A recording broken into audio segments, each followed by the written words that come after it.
साई सच्चरित्र का 24वां अध्याय भक्तों के जीवन में हास्य, चातुर्य और भक्ति के अनूठे रंगों को समेटे हुए है। इस अध्याय में साईं बाबा की सहज बुद्धिमत्ता, उनकी विनोद प्रियता और भक्तों के साथ आत्मीय संबंधों का विस्तार पूर्वक वर्णन है। बाबा केवल एक आध्यात्मिक गुरु नहीं थे, बल्कि वे अपने भक्तों के जीवन में स्नेह, हास्य और शिक्षा का अद्भुत संयोग भी थे।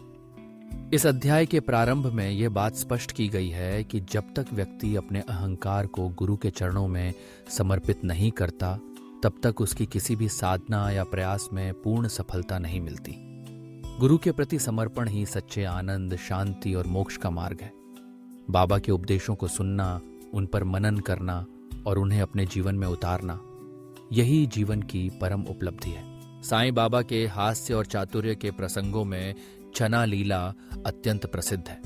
हर रविवार को शिरडी का बाजार लगता था और आसपास के गांवों के लोग वहां आकर अपनी दुकानें लगाते थे। एक रविवार को मस्जिद में असंख्य लोग इकट्ठा हुए थे। हेमाड पंत बाबा के चरणों का शोधन करते हुए भगवन नाम का जाप कर रहे थे। शमा बाबा के बाईं ओर थे और वामनराव दाईं ओर। तभी शमा ने हेमाड पंत की कोट की आस्तीन पर कुछ दाने चिपके हुए देखे। सबकी जिज्ञासा बढ़ी कि ये दाने वहां कैसे पहुंचे। हेमाड पंत भी हैरान रह गए। जब कोई संतोषजनक उत्तर नहीं मिला तो बाबा ने मुस्कुराते हुए कहा, अन्ना साहब को अकेले खाने की आदत है। आज बाजार में जाकर चने चबाए हैं, यह उसकी आदत का प्रमाण है। इस पर हेमाड पंत ने विनम्रता से कहा, बाबा मैंने कभी अकेले नहीं खाया, न आज बाजार गया, न ही चने खरीदे। मैं तो हमेशा दूसरों के साथ बांटकर ही खाता हूं। बाबा ने गंभीरता से उत्तर दिया, तुम दूसरों को तो बांटते हो, लेकिन जब कोई पास नहीं होता तब क्या करते हो? और क्या खाने से पहले मुझे याद करते हो? मैं तो सदा तुम्हारे साथ हूं, क्या मुझे कुछ अर्पण करते हो? इस घटना में बाबा ने एक गहरा संदेश दिया। संवेदनाओं, मन, बुद्धि को किसी भी वस्तु का आनंद लेने से पहले गुरु को याद करना चाहिए। वही सच्ची भक्ति है। यदि हम हर इच्छा, क्रोध, लोभ आदि को पहले गुरु को अर्पित करें तो वे सहज ही समाप्त हो जाएंगे। बाबा को स्मरण करने पर यह विचार स्वतः आ जाता है कि क्या यह वस्तु भोगने योग्य है या नहीं। इस प्रकार बुरी आदतें छूटती हैं, चरित्र सुधरता है, गुरु के प्रति प्रेम बढ़ता है और शुद्ध ज्ञान का प्रस्फुटन होता है। जब यह ज्ञान बढ़ता है तो शरीर की आसक्ति टूट जाती है और आत्मा की चेतना जागती है। इसी में शाश्वत आनंद और संतोष प्राप्त होता है। गुरु और भगवान में कोई भेद नहीं है। जो भेद करता है वह भगवान को कहीं नहीं देखता। इसलिए गुरु और भगवान को एक मानकर उनकी सेवा करनी चाहिए। मन को इस प्रकार प्रशिक्षित करें कि कोई भी वस्तु भोगने से पहले गुरु को स्मरण हो। इस साधना से बाबा का ध्यान दृढ़ होता है। भक्ति, वैराग्य और मुक्ति सहज ही मिलती है। बाबा की छवि मन में स्थिर हो जाए तो फिर भूख, प्यास, संसार की चिंता सब भूल जाती है। हेमाड पंत को इस प्रसंग से सुदामा कथा की भी याद आई। श्री कृष्ण और बलराम अपने मित्र सुदामा के साथ संदीपनी गुरु के आश्रम में रहते थे। एक बार गुरु पत्नी ने सुदामा को चने देकर जंगल में भेजा, जहां श्री कृष्ण ने पानी मांगा। सुदामा ने कहा, खाली पेट पानी नहीं पीना चाहिए, थोड़ा आराम कर लो। श्री कृष्ण थककर सुदामा की गोद में सिर रखकर सो गए। सुदामा ने चुपचाप चने खाने शुरू कर दिए। तभी कृष्ण ने पूछा, क्या खा रहे हो? सुदामा बोले, ठंड के कारण दांत बज रहे हैं। श्री कृष्ण जो सर्वज्ञ हैं बोले, मैंने सपना देखा कि कोई दूसरे की चीज खा रहा है और पूछने पर कहता है, क्या खाने को है? सुदामा कृष्ण की लीला और सर्वज्ञता को समझ नहीं पाए, इस कारण उन्हें गरीबी का सामना करना पड़ा।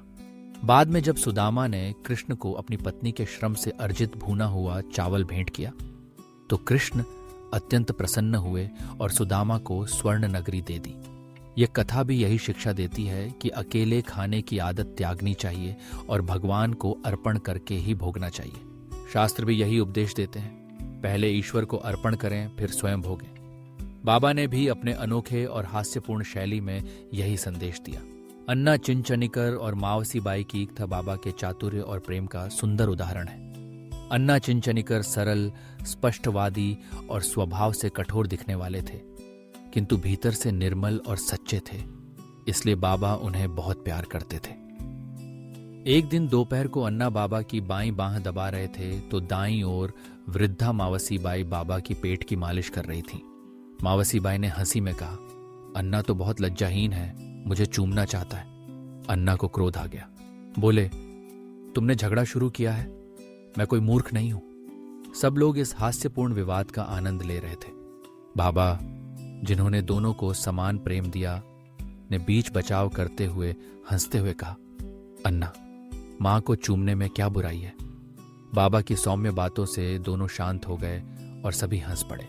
एक अन्य प्रसंग में बाबा ने भक्तों की भावनाओं की कद्र करते हुए उनकी सेवा के तरीके में हस्तक्षेप करना पसंद नहीं किया। एक बार मावसी बाई जोर जोर से बाबा की पेट की मालिश कर रही थीं, तो भक्तों ने चिंता जताई कि कहीं बाबा को चोट न लग जाए।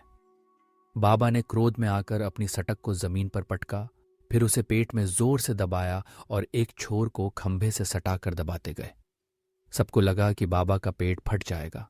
सब भयभीत हो गए, लेकिन बाबा का क्रोध शांत हुआ।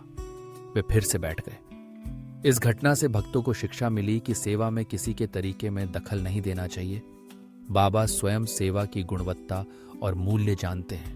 इन सभी घटनाओं का सार यही है कि साईं बाबा अपने भक्तों के साथ आत्मीयता, प्रेम और हास्य का वातावरण बनाते थे।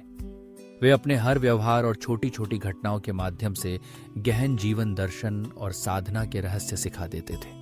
भक्तों के प्रति उनका स्नेह, उनके चातुर्य और विनोद में भी शिक्षा छिपी रहती थी।